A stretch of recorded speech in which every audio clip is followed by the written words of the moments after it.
Begitu aku masuk ke kamar itu, waktu aku buka pintu, loh kok ada orangnya, kan nggak enak kan, aku salah buka kamar gitu. Lah, maaf, aku tutup lagi. Jadi di situ tuh ada mamah sama anaknya lagi nonton TV gitu. Terus, maaf, terus aku tutup lagi, gimana sih mbaknya tadi gitu.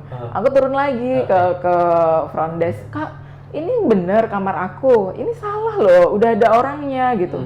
Oh, sebentar Bu, sebentar gitu. Oh enggak kok, ini kamarnya ibu kok gitu. Begitu kamarnya Mbak Ati kan, iya. Terus diantar sama ininya, begitu dibuka beneran nggak ada orang. Jadi alhamdulillah.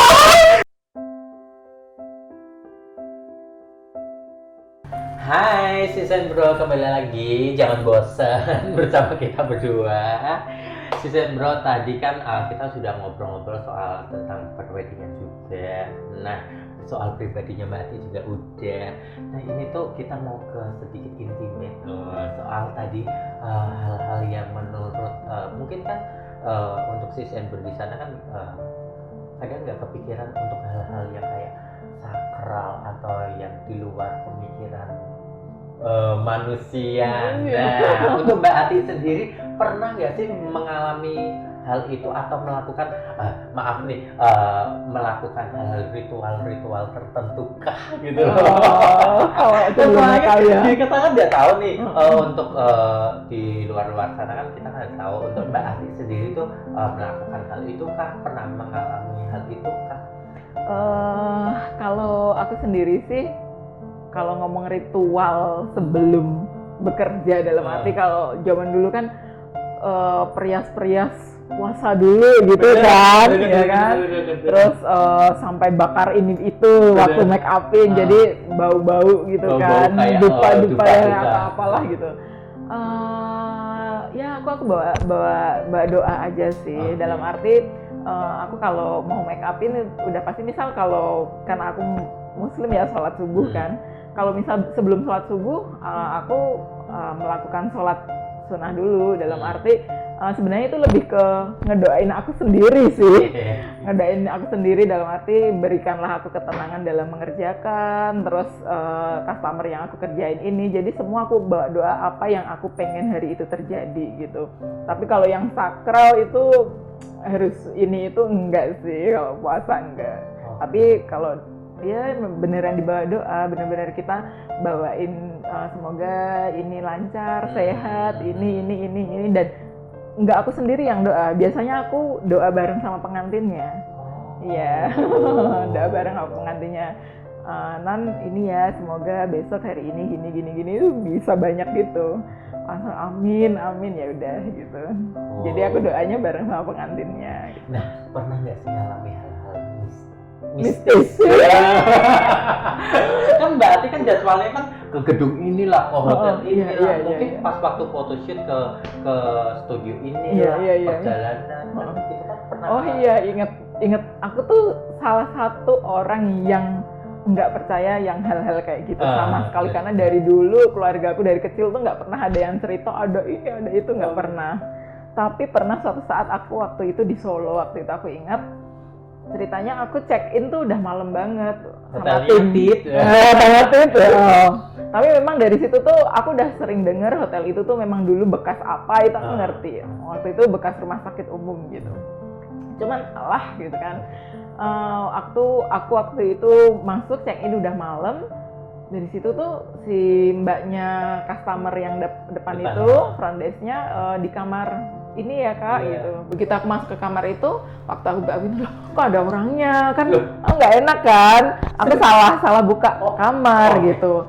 Lah, maaf, aku tutup lagi. Jadi di situ tuh ada mamah sama anaknya lagi nonton TV gitu. Terus maaf, terus aku tutup lagi, gimana sih mbaknya tadi gitu. Aku turun lagi ke front desk, Kak, ini bener kamar aku, ini salah loh, udah ada orangnya gitu. Oh sebentar Bu, sebentar gitu.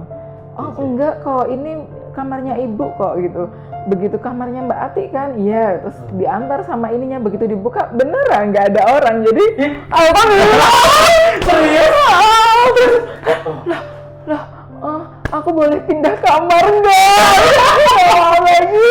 Jadi itu berarti sendiri atau sama tim? Berdua sama tim herdunya, dan tim herdunya tahu gitu. Lo gimana sih mbaknya kok ngasih nggak enak ya mbak, untung lo mbak gitu kan. Aku bawa kunci, jadi aku bisa ngebuka pintunya dari luar. Begitu aku buka, loh kok ada orang lagi, keluarga lagi nonton TV gitu. Makanya aku tutup lagi, maaf, aku langsung tutup gitu. Terus? Waktu naik lagi diantar sama front desk-nya itu, loh iya masih bener-bener gelap kayak kamar belum ditempatin. Oh my god. Gitu, makanya aku minta ganti kamar. Aku please, aku mau ganti kamar gitu. Terus finally ditukar sama kamar family gitu. Oh, itu pernah ngalamin sekali dua kali atau? Sekali itu aja sih. Okay. Terus aku ingat, aku juga lagi mikir secara logika, mungkin apa tadi aku beneran salah kamar ya gitu. Tapi enggak kok, ini gini. Cuman aku, tapi aku tetap coba, aduh nggak ada gitu. Tapi waktu itu walaupun aku udah dipindah kamar nggak bisa tidur juga, karena itu pertama kalinya. Kok bisa ya gitu ya? Kok bisa ya gitu? Bisa ngerasain kayak gitu ya? Oh deg-degan. Tapi nggak yang ngelihat dalam bentuk horor sih, enggak. Seru ya. Ngeri. Tuh si Sandro, ternyata Mbak Ati juga pernah ngalamin hal yang kayak gitu. Oke, nah Mbak Ati pernah nggak sih juga ngerasain aku tuh bener-bener posisi stuck, jenuh di posisi aku kerjaanku kayak gini. Terus cara mengatasinya tuh gimana? Kalau ngomong jenuh sih enggak, karena ini pekerjaan yang aku udah dari awal komit. Biar kita nggak merasa bekerja itu, kita harus mencintai pekerjaan kita. Kita harus jatuh cinta sama apa yang kita lakukan biar kita nggak merasa bekerja, jadi nggak merasa capek. Tapi kalau ngomong aku terlalu sibuk dan nggak ada waktu, itu kok aku ini terlalu kerja banget ya, nggak ada waktu buat keluarga gitu. Jadi finally aku paling baliknya ke keluarga sih. Jadi aku pasti mau cuti 2-3 hari dan aku intens untuk keluarga. Dari situ waktu aku balik itu udah kayak ke recharge lagi dan siap beraktivitas lagi gitu. Oke. Tapi kalau jenuh sama pekerjaan enggak sih. I Jangan love sampai. I love my job. Jadi aku udah benar-benar milih pekerjaan yang aku suka.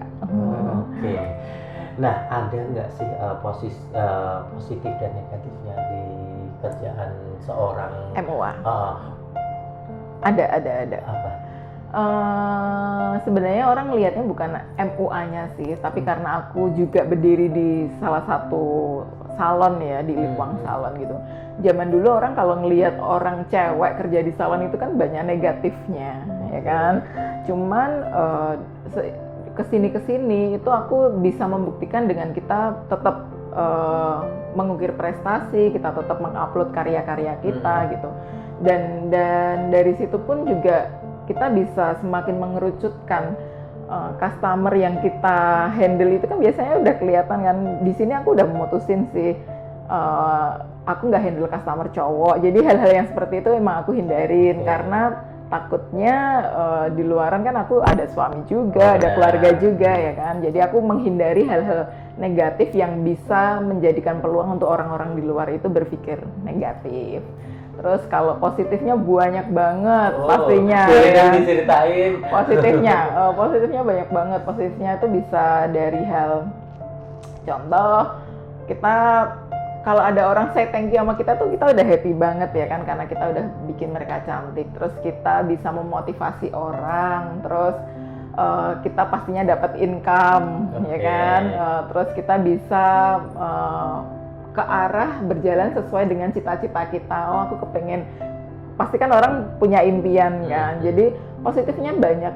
Jadi MUA itu hal yang menjanjikan, cukup menjanjikan untuk sekarang ini karena banyak event, terus banyak, apalagi di Semarang itu banyak orang yang di make upin. Misal contoh, dalam satu gedung manggil 1.000 orang. Itu baru gedung satu ya, belum gedung yang lain. Dan MUA di Semarang itu cuma berapa doang gitu. Jadi aku kepengen yang mau jadi MUA itu pekerjaan yang cukup menjanjikan, dan apalagi ini benar-benar lagi apa ya, MUA itu benar-benar lagi mulai banyak dicari gitu. Karena ya itu, MUA itu hal yang bisa di apa ya? bisa bisa menjanjikan Iya, menjanjikan lah intinya, untuk punya masa depan. finansial. Iya, Oke. iya. Nah, sebelum kita mengakhiri perjumpaan Indah kita, kita. nah boleh nggak sih Mbak Ati kasih tips tips nih untuk sis and bro yang di luar sana mungkin yang mau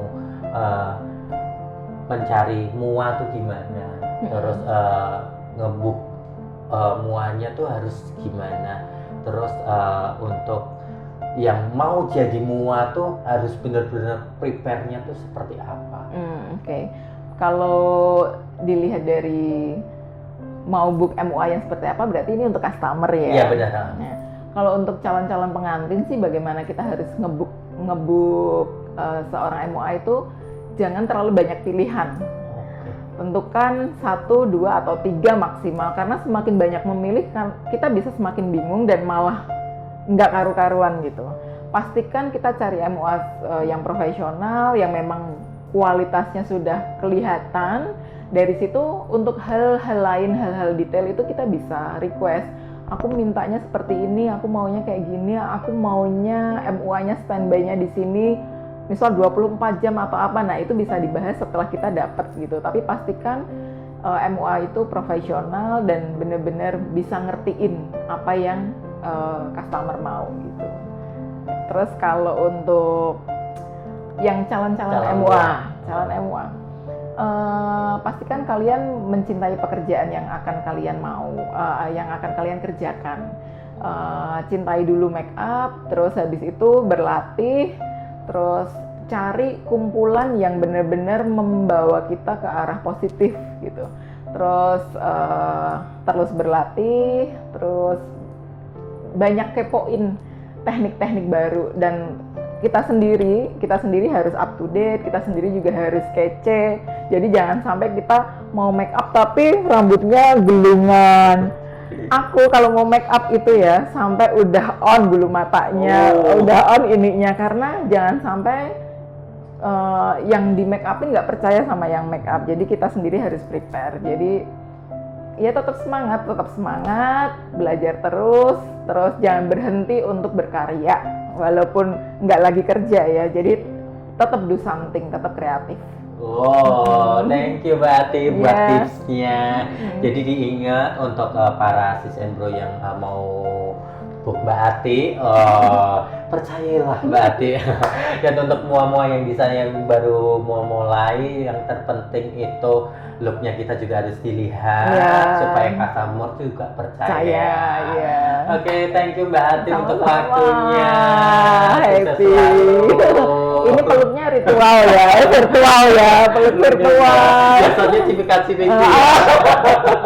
Oke, buat sis and bro, para pecinta weddings di luar sana, jangan lupa untuk nonton keseruan pada hari ini, video ini.